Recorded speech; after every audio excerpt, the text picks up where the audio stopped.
these are the two things that are important. First 15 minutes of the game and the team fights. First 15 minutes are important because that's where you're actually allowing your cores to become strong. And if the scores are not strong in the mid to late game, there's two reasons. Number one reason that they're not strong in the mid to late game is because their supports didn't do their job.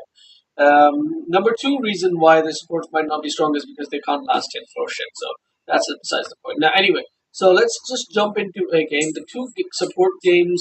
Well, I see a Witch Doctor game that you won. Yeah. I see. Did you put me on speakers? Yeah, Okay. yeah. I closed my speakers. Do you want that I close now? Because Yeah, it's fine now. It's fine now. It's fine now. okay. Yeah. So Witch Doctor. Win I see here. I see a Lion loss and I see an Omni loss. So which of these three heroes do you play most of the time? All right, all right. All three are really good. All three are really good supports for your bracket. all of this reason, all of these heroes. Yeah, all three. Witch Doctor, Lion, and Omni. These three are really, really good supports for your bracket. So you can look at either one of them, and we can probably do two videos. We can do two replays. And can you please close? Okay. So No, it's okay, I can see it on Skype. Yeah. when you win a game, that usually means that your team was doing pretty well, and you didn't really face challenges. So it's going to be an easier game. There's going to be less things for you to look at. So it's not always a win. Isn't the best replay to watch, but because it's a support. Yeah, because I think that the in this bracket the Tetris can do nothing because it's like playing 5 versus 4 because there was a Tetris. That's why we won. I think just that. Yeah. Okay. So who put Fourier? Fourier was you did by the Fourier. So with your first item, with the first goal, what you do is you gave two tangos to. Is this? It's a solo game. You gave two tangos to that guy. Wait, what? Yeah. Did you just give all four of your tangos to people? No, I don't think so. I did it. Yeah, Oh, yeah, you I did. did it. All right. So this is horrible. Don't ever do that. Don't even give tangos to your mid laner. As soon as the mid laner asks for tangos, tell him to get a full set of tangos. Tell him you're not going to give him tangos. There's two reasons for that. Number one, you're going to need those tangos. Number two, if he actually goes to the lane with this shit build, he is guaranteed going to lose that lane. Guaranteed. Because he's going to take harass and he's not going to have enough regen to get that HP back, and then he's gonna stay back in the lane and not farm, lose CS, lose the lane. He's just gonna be horrible. He's probably gonna die as well. I wouldn't be surprised if this invoker dies pretty early as well, and does just horribly in lane because he's just got like two tangos. So yeah, so. Okay, that's easy. That was my bad because I thought that Tetris mining the top lane with the TP and the side shop, but he didn't do that. He just I don't know. He just do that, and I think it was stupid because Patch could kill me anyway, and yeah, that was a useless kill. Yeah. Well, not really useless because Patch did get the goal for it, but yeah, overall it's not that big a deal. Okay. So no, the first we killed the Tetris because he is really weak at 11-1. So we did that. I just harassed him and then we killed it. Me and PA. Okay. So first off, you put the ward over here. There's no point of actually putting the ward at this spot because what is this ward really going to do for you? This ward is going to tell you if somebody's coming in this direction. But what do you really need to know that for? You really don't need to know that. This ward, this vision around this area is absolutely useless. This ward is great for these guys because they put a ward over here so they can know if you are coming in from this side or not. These guys, they don't. You don't really care about vision here. What you want is maybe vision on this side. This vision over here is good when it's a solo offlaner, so you can keep track of the movements of the offlaner, so that you can keep harassing him, keep zoning him out, so you know he's not hiding here somewhere in the trees and trying to leech XP or something. So you can know if somebody TPs to this lane and wants to come and gank you guys in the safe lane, things like that. All right. So Absolutely where no I have point in. to put the word? I didn't understand. I don't understand where I have to put the word in that. Yeah, you can put the ward either over here if it's a solo offlaner, or if it's a dual offlaner, then you really don't need any ward over here because you will always know where these two people are. They'll always be at the wave. They'll be at the creep wave, and you can't harass them. So keeping track of their movements in this lane is absolutely useless. What you want to do is put place, just save the ward. Because really, what you need is a ward in mid and maybe a ward up here so that you can know if the offlaner is rotating to kill mid. Now you've already got the ward here. You don't have a ward mid. You should have had the ward mid because the invoker is there's a Pudge here, and if Pudge is in playing in the dark, he gets a hook on invoker. That's a death. That's a kill on the invoker. So ideally, you should have had this ward mid. But if you can't put it in the mid, or if you've already come to the lane, then just save that ward. You don't need to place it. You're wasting the ward right. Second mistake that you made is that you actually threw out your coconut in the middle of a creep. Now what's going to happen is that you're actually going to do damage to the creeps, right? When you do damage to the creeps, the wave is going to push. The wave is going to push towards this tower. When the wave push towards this tower, that means these guys are getting free XP. You're not going to be able to harass them, and also it also means that you guys are going to be on this side of the map, which allows somebody who, if somebody wants to gank, it allows a really easy gank for them. So this is not something that you want. Second thing is you're harassing this guy, which is good. But where are you standing right now? You're standing dead center in the middle of the creep wave. Granted, there's only 2 creeps left here, but you're still middle of the creep wave. Now, what's happening is you're taking harass from this creep, you're taking harass from this creep, you're gonna start taking harass from this guy. You're dealing 56 damage. After reductions, this is more like 40 damage, and then you're taking 40 damage from these creeps, 20 damage from each creep. So, or even if this guy doesn't attack you, you're already trading almost at an equal point. In fact, this guy is going to start attacking you as well pretty soon. Yeah, so you're dealing 40 damage, and you're taking. Okay, hold on. Let's talk after reduction. Before reduction, you're dealing 56 damage right now. Let's say 60 damage, and then you're taking 30 damage from this guy plus 20 damage from these 2 creeps, which makes it 70 damage. And then you didn't actually take any damage. You took 1 right click from PK.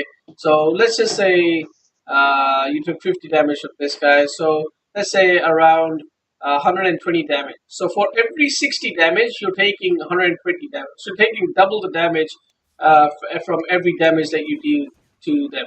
So definitely not worth it at all for you to be doing that. Not to mention, because these creeps are attacking you, that means the wave is pushing even more. You ended up getting a kill with this, which is really good, but there's another way you could have played that, and that way was quite simply that the way you should have done is you should have come in from behind. You should have came in from this. You should have moved in from the back here. See right here, instead of going towards these guys, you should have come in from the back. Come in from the back, go into these side trees. That way you don't take any damage from the creeps. That way you're doing solo damage to these techies, and you don't get this low, and yeah, and you don't push out the wave or anything like that. So all good. Still, you got the kill, which is okay. But this is what I mean. Like, things go your way when you're winning in the games that you win. Things go your way. So right now, this PA is too low. This guy needs to go out of this lane. He's gonna die. I think I bought him a salve or something. Oh no, second skill I think. Yeah, I heal it. You could have given him a tango. I want that for the side pool and for me.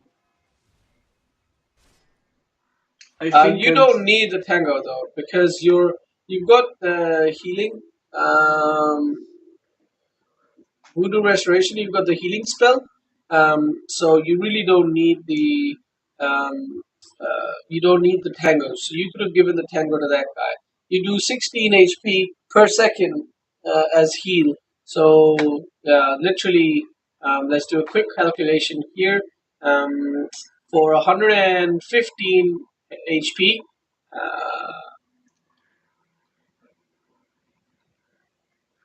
you need to keep it on for 7 seconds. If you keep this voodoo restoration on for 7 seconds, you do exactly the same amount of heal as a tango and as one tango. That means times it by 4. So you need to keep this on for 30 seconds to do as much HP regen as a full set of tangos. So 30 seconds means 8 threes are 24. So 240 mana actually gives you a full tango. Now, tangos cost 125 gold, right? Whereas a clarity costs 50 gold. So if you literally pop a clarity, which gives you not 250 mana, but it'll give you 190 mana. So just a little extra more than a clarity. So let's just say for 75 gold, you get the same amount of regen. So that's what I mean. Like, you don't need a tango, you need a clarity. You need clarity. Oh, okay. Also, what you need to do is you need to stay close to this PA because the PA. Never mind. I thought the PA. Oh, okay, so this guy's Basilius. Never mind. If the PA had Basilius, then you needed to stay close to the PA. Okay. Which is a good reason for the PA to buy a Basilius. So, once again, like you don't want to throw a coconut just like that.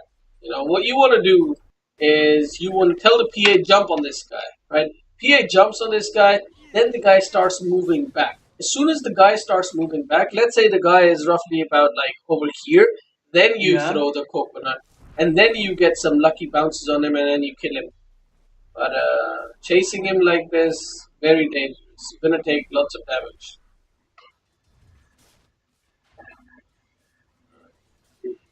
So you haven't done a single pull so far, and you haven't stacked anything. So that's something that you need to... I was trying to, but Techis got me. So you really even... Funny. So this is what I mean, like, you had this ward here, and you didn't see the techies go this way. So that ward was a complete waste of your... Is that ward there to see if techies goes into your...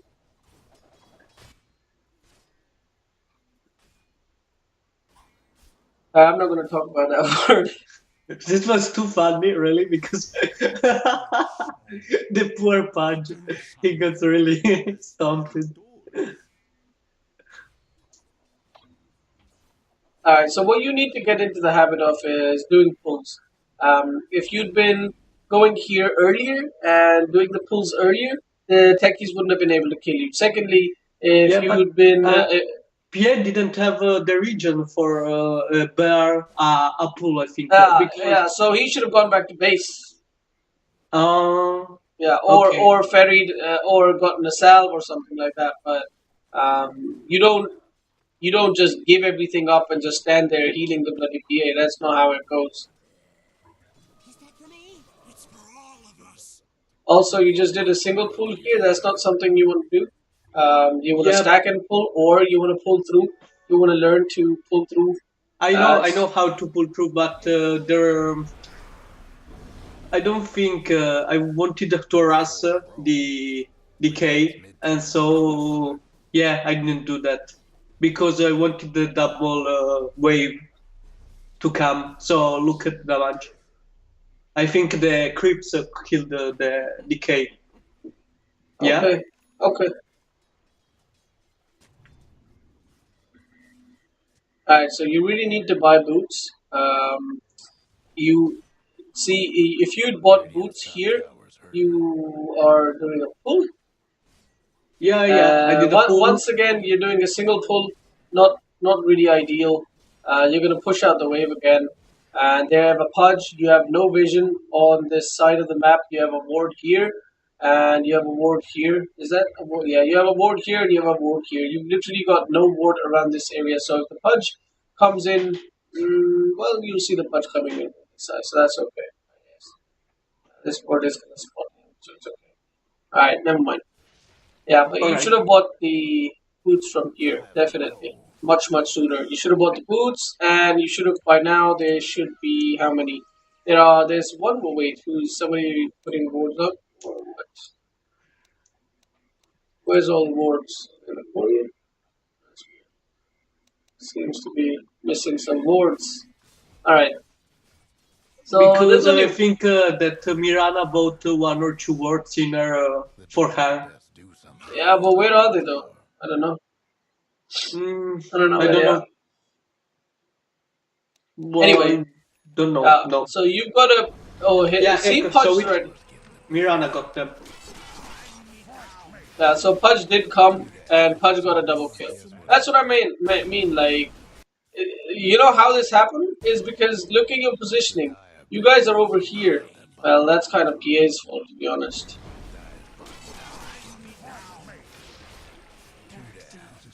Yeah, I just wanted to buy the boots at the side shop, but All right. yeah. Second thing is, buying boots is fine. Second thing is, you want a full magic wand right off the bat. You don't want to do that because you don't know how many. Like, looking at the enemy team, they don't really have that much spell intensive heroes.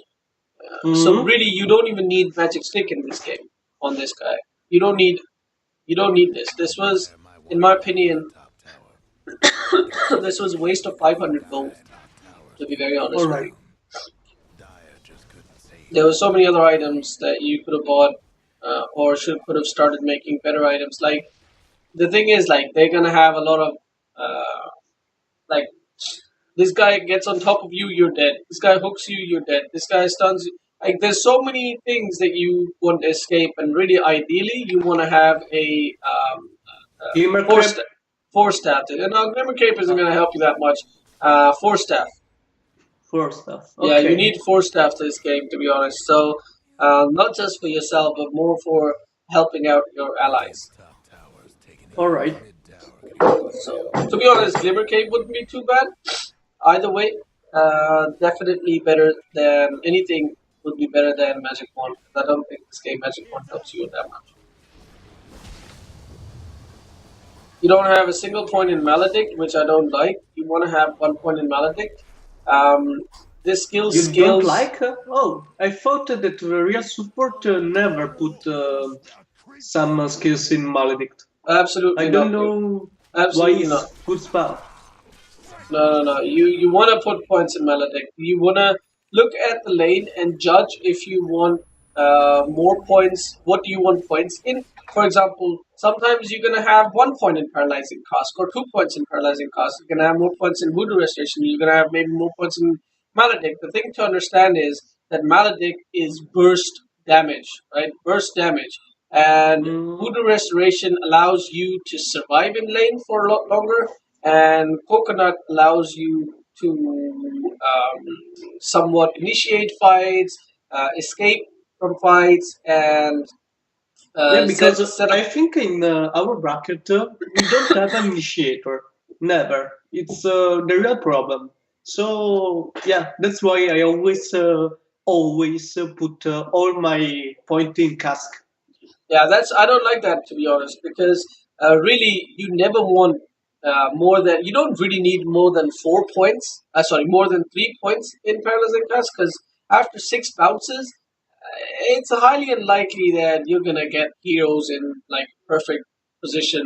It's better to have more points in Maledict if there's a like in this particular lane right now. DK is in the lane, right? DK's got a Yeah. ton of armor, but he has nothing for magic resist, right? He got tons of armor. You do very little damage to him from right clicks, but he doesn't have anything magic wise.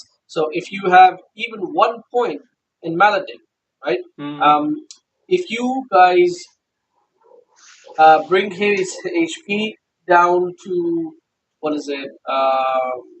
So essentially, what it means is that if you actually burst him down to about less than 60% of his HP, sorry, not 60%, like if you do more than 60% of his HP as damage, so let's look at his HP. He's at 1200 HP, right? So if you deal around like 800 damage to him, he's dead. And there were many times that the PA actually did something like 800 damage. Like he brought his HP about this much and he escaped, like I think twice. Um, if you'd had level 1 even Voodoo Maledict at that time, the guy would have been dead. And if you'd had level 2, definitely the guy would have been dead. So you All only right. needed like 1 or 2 points. 2 points in cast Okay. would have been enough. Also, Voodoo Restoration. I think 1 point in Voodoo would have been in Restoration would have been enough. You don't need max out Voodoo Restoration. If you look at the scaling of this skill, the first point gives you 16 health, but the next point only gives you 6 extra health. Whereas if you talk about Eight. No. huh What? How much? 16, 6, 24, 8. oh yeah, eight, it gives you 8, half of it. Yeah, it gives you half of what it gave you on the first point. Um, All right. All right. Also increasing your mana per second, which you don't really have to support at the beginning. Whereas Maledict, okay, yeah, sure, the lost health as burst is only 8% as well, but the damage is doubled. All right. The damage per tick is doubled, so that is pretty significant. Mm-hmm. I mean, this is pretty good, but this is really, really good, really good as well. So you almost always want to have like 1 point in Voodoo Restoration and max out Cask and then Maledict. Sometimes you're gonna have like 2 points in Cask, 2 points in Maledict, and then 3 points in Cask, and then three Three points in points, Maledict or Mallet. something like Okay. that. Okay. Like when you're up against a Timbersaw, when you're up against a Void, when you're up against a well, you're never gonna be up against. Well, I guess you are when you're up against DK. When you're up against these heroes that you know that you can kill and you need to kill them. There are heroes that you can't kill, so you don't need to put points in this. So, like if it's a dual lane and if it's a really really difficult dual lane, yeah, sure, put 4 points in this. 4 points in restoration because you're Okay. not looking to kill anybody. All you're doing is looking to survive the lane. You're looking to help out your carry and just stay in that lane for 10 minutes. That's all you're looking for. So all in all, it's 10 minutes in. You're level six. Well, it's 12 minutes in. You're level 6, which is pretty decent. But the thing is that you actually leech that XP from the carry. The carry is level 7. Not really fantastic. If you look at the Spectre, she's level 9 Mm-hmm. right now. Your carry is level 7. The Spectre is level 9. There's a difference of 2 levels. You see, and this is Mm. probably because if we look at the enemies oh, because she was alone in lane. Yeah, That's why. and Yeah. he won it. He won it. That was incredible.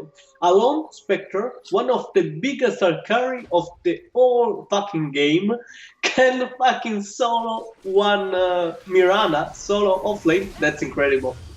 I don't know really how the hell that If was you'd had possible. a if you had a voodoo right now, you would have been able to kill all of these guys. Actually, I mean not voodoo, maledict. Literally, if you had maledict right now, you would have come here. You would have thrown maledict right here on these two people. You ulti and yeah, and boom, Pudge. This guy would have been dead. A few more damage to Pudge. Pudge is dead, and then you're just doing damage to this guy. So that could have been double kill for you, triple kill for you actually. At the moment, Yeah, the and then patch killed me. That was incredible. He saw with me and then got okay. almost denied, but So yeah. not too bad. Your team stepped in. Your team got the kills, but the biggest issue is first of all your skill. You haven't got a point in your the only point in your Mm. burst. So The my only build is the problem. well, a little bit of a problem, but the bigger problem really is that you didn't do any stacking pulling. You leached the XP from the PA, Mm-hmm. but overall you're playing pretty decent. All right, so at this point in the game, it's 14 minutes in. You really need to stick with your cores. Like right now, your mid is your core, your carry is your core. Both of the cores are over here doing something. Doesn't matter what they're doing. They're over there doing something. You need to stay there. Yes, your tower, mid tower is pushing in, but you don't want to be here by yourself without your core. Miranda is not your core. She's invisible to you. This guy, jungling guy, is not your core. He's also invisible to you. All you should be concerned about is your PA and your invoker. The PA just died. Yeah, The because I can't PA, trust my core. That's it why doesn't I matter. saw the It doesn't PR matter. job and The, that you was cannot trust your core because your core cannot trust you, and you're not really supposed to trust your core.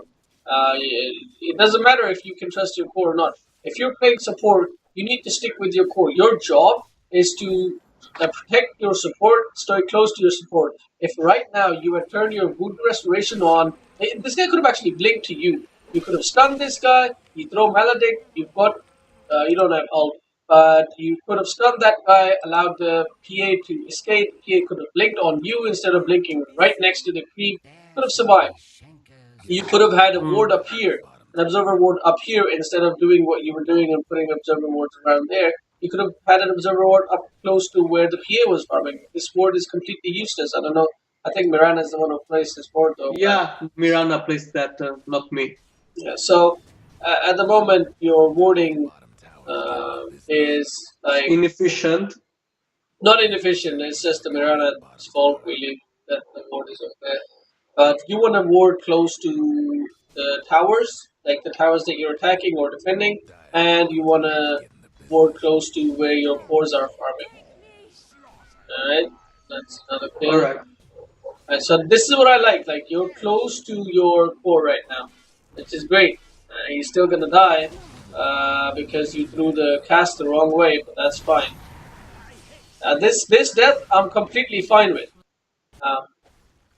Just one small mistake is that you threw the cast. So you could have thrown the cast Preemptive. here. Alright. But it's Too much it's fine. It's not too bad. Like, yeah, this death I'm completely fine with. You died doing what was right, so it's okay.